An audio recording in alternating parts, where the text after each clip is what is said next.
नमस्कार दोस्तों, स्वागत है आपका अपने YouTube channel why higher study Manish sir में। आज हम बात कर रहे हैं क्लास 11th की फिज़िक्स की बात करेंगे और आज से क्लास 11th का फिज़िक्स से आपके सिलेबस स्टार्ट हो रहा है। आज हम दोस्तों पहला यहाँ पे चैप्टर स्टार्ट करेंगे जिसका नाम है डायमेंशन एनालिसिस, विमीय विश्लेषण। दोस्तों इस चैप्टर को पढ़े बिना आप किसी चैप्टर को नहीं पढ़ सकते हैं, क्योंकि इस चैप्टर की ज़रूरत आपको हर किसी चैप्टर में पड़ेगी। डायमेंशन आपको निकालना हर चैप्टर में पड़ेगा। तो हम लोग यहाँ पे सबसे पहले डायमेंशन को कैलकुलेट करना सीखेंगे, विमा निकालना सीखेंगे। तो विमाएँ क्या होती हैं दोस्तों, आज हम इनको सीखते हैं। तो देर न करते हुए दोस्तों आइए वीडियो को स्टार्ट करते हैं। जो लोग चैनल पर नए हैं वो एक बार चैनल को सब्सक्राइब कर लें और बेल आइकन को ज़रूर प्रेस कर दें ताकि आने वाली लेटेस्ट वीडियो की नोटिफिकेशन सबसे पहले आपको मिल सके। दोस्तों एक बार वीडियो को लाइक कर दीजिए। वीडियो को स्टार्ट करते हैं और देखिएगा। दोस्तों यहाँ पे फिजिक्स का चैप्टर फर्स्ट है जिसका नाम है डायमेंशन एनालिसिस, विमीय विश्लेषण। दोस्तों इसमें हम लोग विमाएँ निकालना सीखेंगे। इस विमाओं में सबसे पहले दोस्तों हम लोग दो प्रकार की राशियों की बात करते हैं, दो प्रकार की फिजिकल क्वांटिटीज़ की बात करते हैं। पहली हमारे पास दोस्तों जो सबसे पहली फिजिकल क्वांटिटीज़ है वो है हमारे पास मूल राशियाँ। कौन कौन सी होती हैं उनकी हम बात करते हैं। तो दोस्तों मूल राशियाँ क्या हैं? मूल राशियाँ इंग्लिश में बोलते हैं दोस्तों फंडामेंटल क्वांटिटीज़। Fundamental quantities. तो दोस्तों भौतिक राशियाँ क्या होती हैं? वे भौतिक राशियाँ जिनको व्यक्त करने के लिए केवल एक परिमाण की आवश्यकता होती है, एक राशि की आवश्यकता होती है, वे हमारी मूल राशियाँ कहलाती हैं। अर्थात वे राशियाँ जो केवल एक गुण का प्रतिनिधित्व करती हैं मूल राशियाँ कहलाती हैं। जैसे लंबाई, द्रव्यमान, समय, विद्युत धारा, ज्योति तीव्रता और पदार्थ की मात्रा। दोस्तों टोटल 7 मूल राशियाँ होती हैं। आइए इनको हम लोग सीखते हैं, इनके मात्रा क्या होते हैं, इनकी विमाएँ क्या होती हैं। तो देखिएगा दोस्तों यहाँ पे पहले डिफिनेशन लिख लेते हैं। वे भौतिक राशियाँ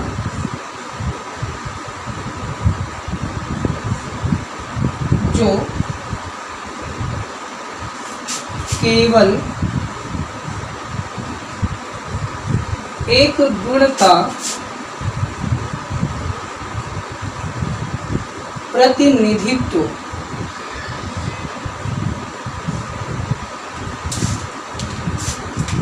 करती हैं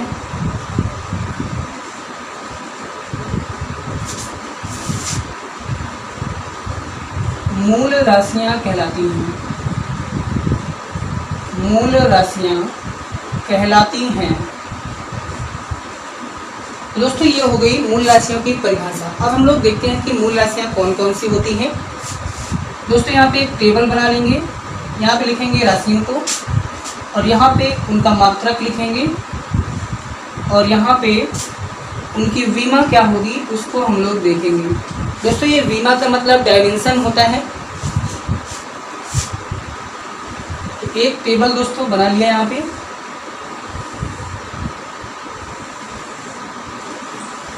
इस टेबल को दोस्तों आपको हमेशा याद रखना है, क्योंकि इसी की हेल्प से हम लोग दूसरी राशियों को निकाल लेंगे। तो इसको आपको याद रखना है। तो दोस्तों पहली हमारे पास जो राशि है वो है लंबाई।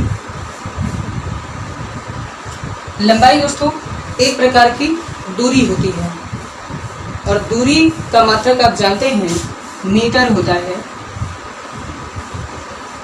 विमा क्या होगी, इसको L से लिखेंगे और इस बॉक्स के अंदर ही लिखना है। और विमा जो भी होंगी दोस्तों हम कैपिटल लेटर्स में ही लिखेंगे। दोस्तों विमा यहाँ पे लंबाई की विमा L हो गई। लंबाई एक प्रकार की दूरी है। अगर दोस्तों कहीं पे लंबाई के स्थान पे चौड़ाई आएगी, ऊंचाई आएगी, विस्थापन आएगा, तो ये सब दोस्तों एक प्रकार की क्या है, दूरियाँ ही हैं। विस्थापन भी एक प्रकार की दूरी होती है, चौड़ाई भी एक प्रकार की दूरी होती है, त्रिज्या भी दोस्तों एक प्रकार की दूरी ही होती है, व्यास भी दूरी होती है।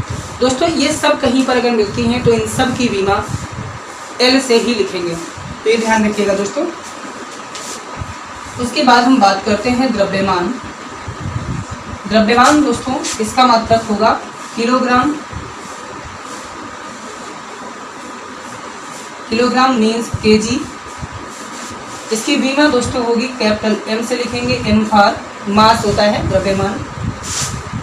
लंबाई हो गया, द्रव्यमान हो गया। अब हम तीसरे मूल राशि की बात करते हैं, समय। समय का मात्रक दोस्तों सेकंड होता है। इसकी बीमा दोस्तों हम लोग टी से लिखेंगे, टी फॉर टाइम।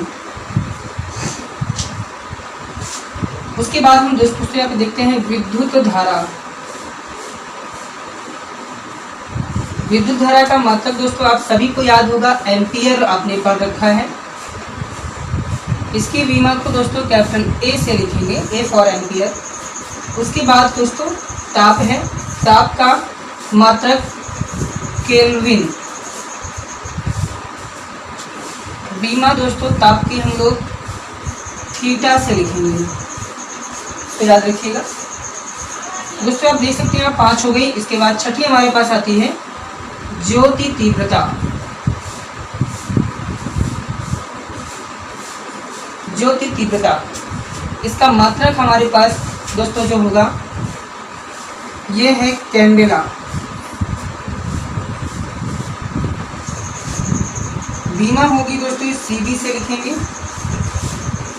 उसके बाद हमारे पास सातवीं है पदार्थ की मात्रा।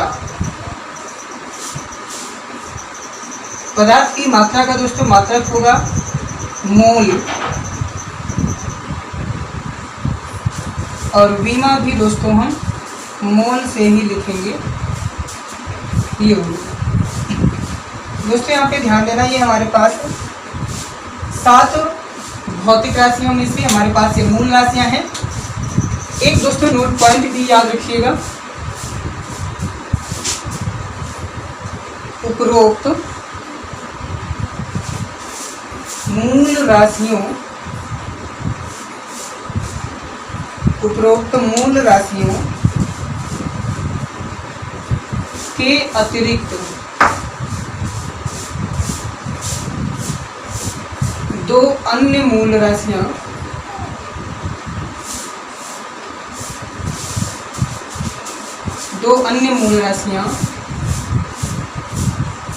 कोण तथा घन कोण हैं, जिनके मात्रक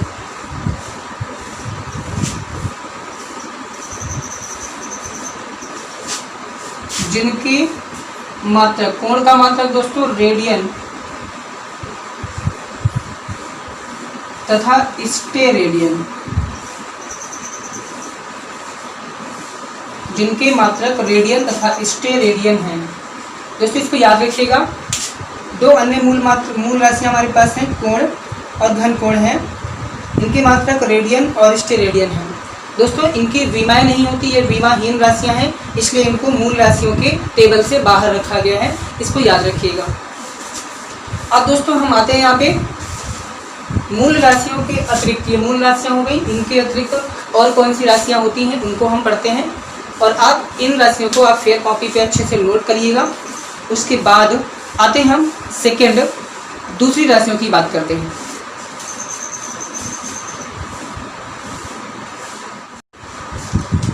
दोस्तों देखिएगा दूसरी राशियां कौन सी हैं। दूसरी राशियां हमारे पास व्युत्पन्न राशियां हैं। व्युत्पन्न राशियां, व्युत्पन्न राशियां क्या है, इंग्लिश में इनको दोस्तों बोलते हैं डेराइव्ड क्वांटिटी। डेराइव्ड क्वांटिटी व्युत्पन्न राशि, ये क्या होती है दोस्तों, तो इनको जान लीजिए। वे भौतिक राशियां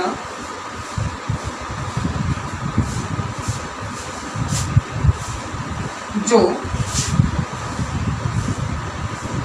मूल राशियों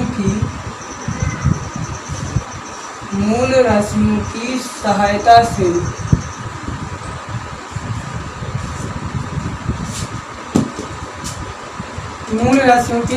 से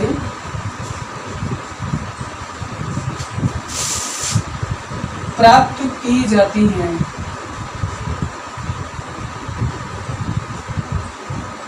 व्युत्पन्न राशियां कहलाती हैं।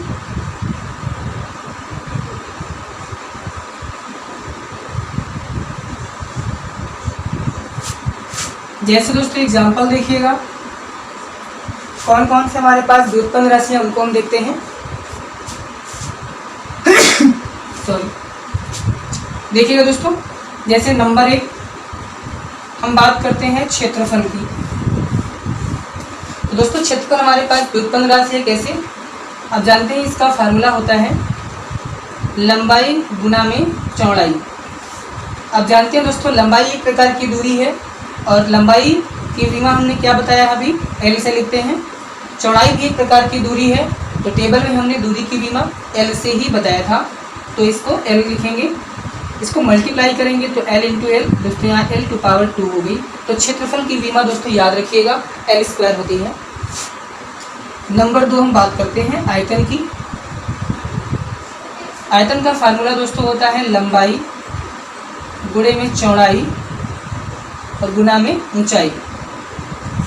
दोस्तों लंबाई, चौड़ाई, ऊंचाई ये तीनों एक प्रकार की दूरियां ही हैं, तो तीनों की विमा एल ही होगी। तो एल इंटू एल मल्टीप्लाई करोगे तो ये हो गया एल क्यूब। तो आयतन की विमा दोस्तों हो गई एल क्यूब। अब हम बात करते हैं तीसरी राशि की। ऐसे ही दोस्तों 15-20 विमाएँ हमको निकाल कर देखना है, उनको सीखना है, और फिर इसमें कुछ हम मोस्ट इम्पॉर्टेंट विमाओं को निकाल कर देखेंगे जो एग्जाम में पूछते हैं। यहाँ पे हम तीसरी विमा की बात करते हैं, चाल की। चाल या दोस्तों वेग, दोनों की विमा एक ही होगी। चाल बराबर सूत्र होता है दोस्तों दूरी बटे में समय। दोस्तों दूरी की विमा को एल से लिखेंगे और समय की विमा आपको टेबल में बताया था टी से लिखेंगे। इस टी को दोस्तों ऊपर लेके जाएंगे तो एल, और ये टी ऊपर जाएगा तो टी की पावर -1। इस प्रकार से दोस्तों विमाओं को इकट्ठा करके सभी को लिखेंगे एक ही बॉक्स में। अगर ऐसे नहीं लिखा तो वो गलत माना जाएगा। अब आइए आते हैं दोस्तों अपनी अगली विमा को निकालते हैं। चौथी कौन सी हमारे पास व्युत्पन्न क्वांटिटी है, डिराइव्ड क्वांटिटी है, उसकी हम बात करते हैं यहाँ पे। तो चौथी हम दोस्तों यहाँ पे ले लेते हैं त्वरण, मीन्स एक्सेलरेशन। फार्मूला होता है वेग परिवर्तन और अपॉन में समयांतराल। समयांतराल मीन्स दोस्तों समय ही होगा और वेग परिवर्तन मीन्स वेग होगा। वेग की विमा दोस्तों यहाँ पे आ गई है LT-1, LT टू पावर -1। समयांतराल मीन्स समय की विमा दोस्तों T होती है, तो T से लिख दिया। दोस्तों यहाँ पे T ऊपर जाएगा तो T की पावर -1 बन जाएगी, और ऊपर T की पावर -1 पहले से है तो ये भी ऊपर जाएगी तो L T टू पावर -2 बन गई। दोस्तों इसको याद रखिएगा, ये त्वरण की विमा हो गई। आइए हम पांचवी बात करते हैं, बल की विमा निकालते हैं। बल का फार्मूला क्या होता है, द्रव्यमान गुना में त्वरण। तो द्रव्यमान की विमा दोस्तों हम बता चुके हैं, m से लिखते हैं, टेबल में देख सकते हैं आप। त्वरण की विमा दोस्तों हम निकाल चुके हैं LT टू पावर -2। इसको एक साथ लिखेंगे तो ये बन जाएगा MLT टू पावर -2। दोस्तों छठी हम बात करते हैं घनत्व की विमा ले लेते हैं। घनत्व का फार्मूला क्या होता है, द्रव्यमान और बटे में आयतन। दोस्तों द्रव्यमान की विमा को हम m से लिखते हैं और आयतन की विमा दोस्तों यहाँ पे आयतन की विमा निकाल चुके हैं L क्यूब। तो दोस्तों ये नीचे वाला L क्यूब ऊपर ट्रांसफर करेंगे तो बन जाएगा ML पावर -3। ये दोस्तों हो गई घनत्व की विमा, इसको याद रखिएगा। आइए हम देखते हैं कुछ और विमाओं की बात करते हैं।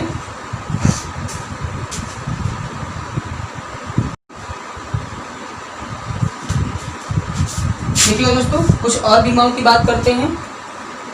7 नंबर पे विमा हम ले लेते हैं दोस्तों वर्क ले लेते हैं, कार्य। कार्य का फार्मूला दोस्तों होता है बल और गुना में विस्थापन। दोस्तों बल की विमा अभी अभी निकाली गई थी, तो आप बल की विमा रख सकते हैं MLT टू पावर -2। और विस्थापन दोस्तों एक प्रकार की दूरी होती है, अभी बता रखा है। तो दूरी की विमा L से लिखते हैं, तो विस्थापन की विमा L हो गई।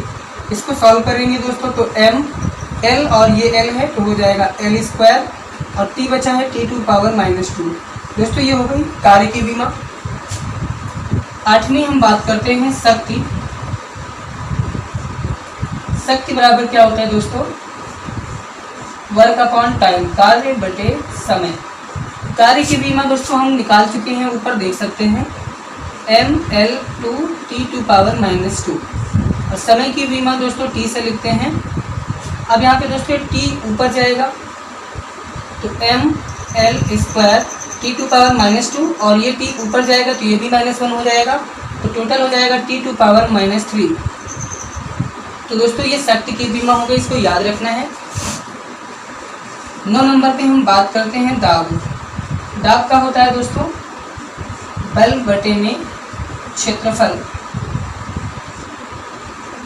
दोस्तों बल की विमा हम निकाल चुके हैं ml T⁻⁻2 और क्षेत्रफल की विमा है L स्क्वायर।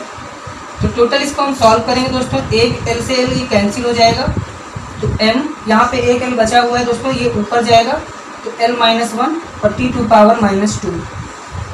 दोस्तों विमा लिखते समय ध्यान देना, पहले m को लिखना है, फिर L को लिखना है और फिर t को लिखना है, फिर अन्य राशियों को लिखना अगर कोई और आती है तो। ये हमारे पास दोस्तों 9 नंबर पे हो गई। अब हम देखते हैं दूसरी बीमा की बात करते हैं। दूसरी बीमा जैसे हम दोस्तों ले लेते हैं, कार्य हो गया, शक्ति हो गई, दाब हो गया। अब ले लेते हैं पृष्ठ तनाव। पृष्ठ तनाव, पृष्ठ तनाव को दोस्तों कैपिटल T से लिखते हैं। इसका फार्मूला आप देख सकते हैं, इसको कैपिटल T से लिखते हैं तो ये होता है बल बटे में लंबाई। दोस्तों बल की विमा होती है ml T⁻⁻2 और लंबाई की विमा L से लिखते हैं। दोस्तों L से L कट जाएगा तो बचा m T⁻⁻2। ये हो गई। कुछ अन्य विमाओं को हम देखते हैं दोस्तों, तो इसको ध्यान रखिएगा। जैसे हम बात करते हैं, जो अब इम्पोर्टेंट विमाओं की बात करते हैं, गुरुत्वाकर्षण नियतांक। गुरुत्वाकर्षण नियतांक की विमा। दोस्तों गुरुत्वाकर्षण नियतांक को कैपिटल G से लिखते हैं, आपने पढ़ा होगा, क्योंकि फार्मूला होता है F = capital G m1 m2 upon में r²। ये सभी ने दोस्तों पढ़ा होगा 9th क्लास में फार्मूला। ये कैपिटल G हमारा गुरुत्वाकर्षण नियतांक होता है, इसको यहाँ से निकालेंगे हम कैपिटल G = तो r² इधर लाएंगे तो गुणा में हो जाएगा, f के साथ में गुणा में आ गया, और g के साथ में दोस्तों m1 m2 गुणा में है तो भाग में आ जाएगा। अब यहाँ पे इनकी विमाओं को रख लेंगे। f दोस्तों बल है तो बल की विमा ml T⁻⁻2 और r दोस्तों दूरी होती है, दूरी की विमा L से लिखते हैं। स्क्वायर लगा है तो स्क्वायर लगा देंगे। m1 m2 दोस्तों दोनों द्रव्यमान होते हैं, द्रव्यमान की विमा m से लिखते हैं, तो दोनों की विमाएं m से लिख दिया। दोस्तों एक ये m से m कैंसिल हो गया, बचा हमारे पास क्या, ये m बचा, इसको ऊपर ट्रांसफर करेंगे तो m⁻⁻1 L और ये L² हो गया L³ और T⁻⁻2। तो दोस्तों ये हो गई गुरुत्वाकर्षण नियतांक कैपिटल G की विमा। दोस्तों ये बेहद इंपॉर्टेंट है, इसको याद रखिएगा। अब दोस्तों अगर आपको वीडियो अच्छा लगा हो तो चैनल को लाइक करिएगा, सब्सक्राइब करिएगा और दोस्तों में शेयर करिएगा। मिलते हैं दोस्तों इसी चैप्टर के सेकंड पार्ट को लेकर के, तब तक के लिए धन्यवाद दोस्तों।